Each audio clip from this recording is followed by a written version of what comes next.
السلام علیکم ورحمۃ اللہ وبرکاتہ۔ پیارے ناظرین، آج انشاءاللہ عز و جل ایک عاشق رسول کا ایک واقعہ سننے کی سعادت حاصل کریں گے، اور ان کے صدقے انشاءاللہ عز و جل ہم بد نگاہی سے بچنے کی کوشش بھی کریں گے انشاءاللہ عز و جل۔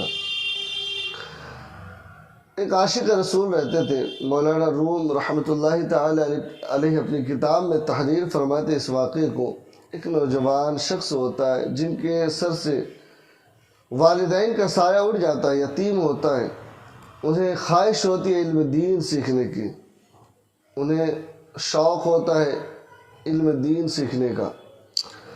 تو لوگ محلے والے، گھر والے اور جو آس پڑوس میں رہنے والے تھے، انہوں نے کہا کہ بیٹا تمہارے تو والدین کا سایہ سر سے اٹھ چکا ہے، تمہارے پاس گھر نہیں، مکان نہیں، مال و دولت نہیں، جاہ و جائیداد نہیں ہے، تم علم دین حاصل کر کے کیا کرو گے اور اس سے کیا ملے گا؟ لوگ اسے ڈی موٹیویٹ کرنے لگے، لیکن وہ شخص تھا، انہیں خواہش تھی، شوق تھا، جذبہ تھا کہ مجھے علم دین سیکھنا ہے تو سیکھنا ہے۔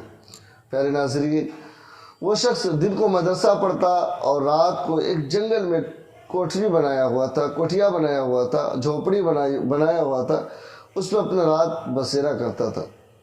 ایک دن ایسا ہوا کہ اس وقت کے جو بادشاہ تھے، ان کی شہزادی سیر و تفریح کے لیے نکلے ہوئے تھے اپنی سہیلیوں کے ساتھ، اپنے گارڈ کے ساتھ۔ راستے میں وہ اپنا راستہ بھول جاتی ہے، جنگل میں وہ بھٹکتے بھٹکتے جنگل آ جاتی ہے، اور ان کے ساتھ سہیلیاں بھی رہتی ہے، اور راستہ بھٹکتے بھٹکتے شام کا وقت ہو جاتا ہے۔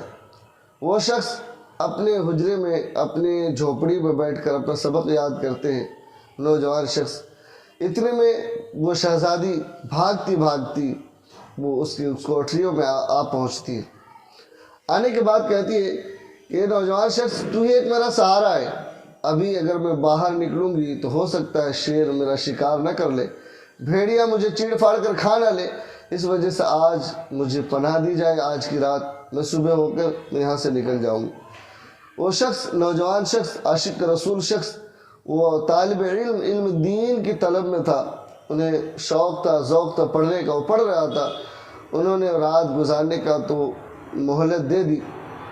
کچھ دیر میں وہ عورت بھی وہ شخص کو دیکھ رہی تھی کہ کچھ دیر میں اچانک وہ چراغ جل رہا تھا جس کی روشنی سے وہ پڑھ رہا تھا، اس میں اپنی انگلیوں کو رکھتا ہے، پھر کچھ دیر ہوتا ہے، پھر انگلیوں کو رکھ لیتا ہے۔ یہ عورت دیکھتی رہی، یہ شہزادی دیکھتی رہی کہ یہ شخص کو ہوا کیا ہے کہ ساری رات اسی طرح گزار لیا، اور اس پہ انگلی رکھتا پھر پڑھتا، پھر یاد کرتا، سبق یاد کرتا۔ وہ عورت کو بھی نیند نہ آئی، ساری رات جاگتی رہی، یہاں تک کہ صبح کا وقت ہو گیا۔ وہ نوجوان شخص کہنے لگا چلا جا، اب یہاں سے چلا جا، میرا صبر کا امتحان ہو چکا ہے۔ وہ عورت چلی جاتی ہے۔ اب بادشاہ اپنی شہزادی کو ڈھونڈنے کے لیے نکلا ہوا تھا، اس کے ساتھ سپاہی بھی نکلے ہوئے تھے۔ بادشاہ کو وہ مل جاتا ہے۔ اپنی جب لڑکی کو باہر دیکھتا ہے تو خوشی کی مسرت سے خوشیوں میں جھوم اٹھتا ہے اور کہتا ہے کہ بیٹی، اگر دنیا والے کہیں کہ تو گم ہو گئی تھی، کسی نوجوان شخص کے پاس تھا، تو مجھے لوگ تھو تھو کریں گے۔ میں دنیا والوں کو یہ بتاؤں گا کہ میری بیٹی کے ساتھ میرا ایک گارڈ بھی تھا، وہ گم نہیں ہوئی تھی، کہیں چلی گئی تھی، بھٹک گئی تھی۔ پیارے ناظرین، لیکن وہ بندی کہتی ہے، شہزادی کہتی ہے کہ میں ایک نوجوان شخص کے پاس ساری رات رہ کر آئی ہوں، چاہے آپ کچھ بھی کر لیں، میں جھوٹ نہیں بولوں گی۔ تو بادشاہ وقت تھا، انہوں نے کہا کہ اگر آپ اس بات پر راضی ہے تو مجھے اس نوجوان شخص کو قتل کرنا پڑے گا، ورنہ اگر یہ نوجوان شخص اگر راز فاش کر دے، بتا دے لوگوں کو، تو میری کیا عزت رہ جائے گی۔ تو نوجوان شخص کو بلایا گیا، بادشاہ کے دربار میں بلایا گیا، اور کہنے لگا کہ اسے تو مجھے پھانسی دینی پڑے گی، اسے جان سے مارنا پڑے گا، ورنہ ہو سکتا ہے یہ نوجوان شخص ساری دنیا والوں کو بتا دے اور میری عزت مٹی میں مل جائے۔ پیارے ناظرین، وہ نوجوان شخص وہاں بادشاہ کے دربار میں پہنچتا ہے، اور بادشاہ کی شہزادی کہتی ہے کہ مجھے اس نوجوان سے بات کرنی ہے، مجھے کچھ وقت کے لیے مہلت دی جائے، میں پردے میں رہ کر ان سے بات کروں گی، لیکن ان سے بات کرنی ہے۔ پیارے ناظرین، وہ شہزادی کہتی ہے مجھے ماجرا سمجھ میں نہیں آیا، میں ساری رات رہا، رسول پاک صلی اللہ علیہ وسلم کی حدیث پاک ہے کہ جہاں ایک لڑکا اور لڑکی رہتی ہے، جہاں دو شخص لڑکا اور لڑکی رہے، وہاں تیسرا شیطان ہوتا ہے۔ بتاؤ ماجرا کیا تھا کہ تم ساری رات اپنی انگلیوں کو جلاتا رہا اور صبح کو مجھے واپس کر دیا۔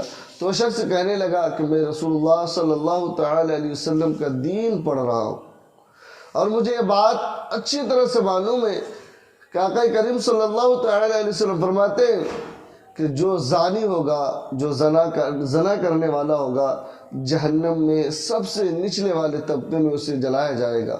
اللہ اکبر، جہنمیوں کے پیپ اور ریشے پلائے جائیں گے۔ میں یہ سوچتا تھا، اور بدکاری سے شیطان تو مجھے اسکاتا رہا، ساری رات اسکاتا رہا کہ بدکاری کر لے، وہ تو بلایا بھی نہیں، وہ آئی ہے، بدکاری کر لے۔ جس وقت بدکاری کرنے کے لیے مجھے اسکاتا، میں اپنی انگلی کو اس پہ رکھتا اور خدا کے خوف سے میں لرز جاتا تھا کہ آج اتنی سی ہلکی سی تپش کو برداشت نہیں کر پاتے، جہنم میں سارا بدن جلے گا، وہاں کیسے برداشت کروں گا؟ یہ سوچ کر میں اپنی انگلیوں کو ہٹا لیا کرتا تھا۔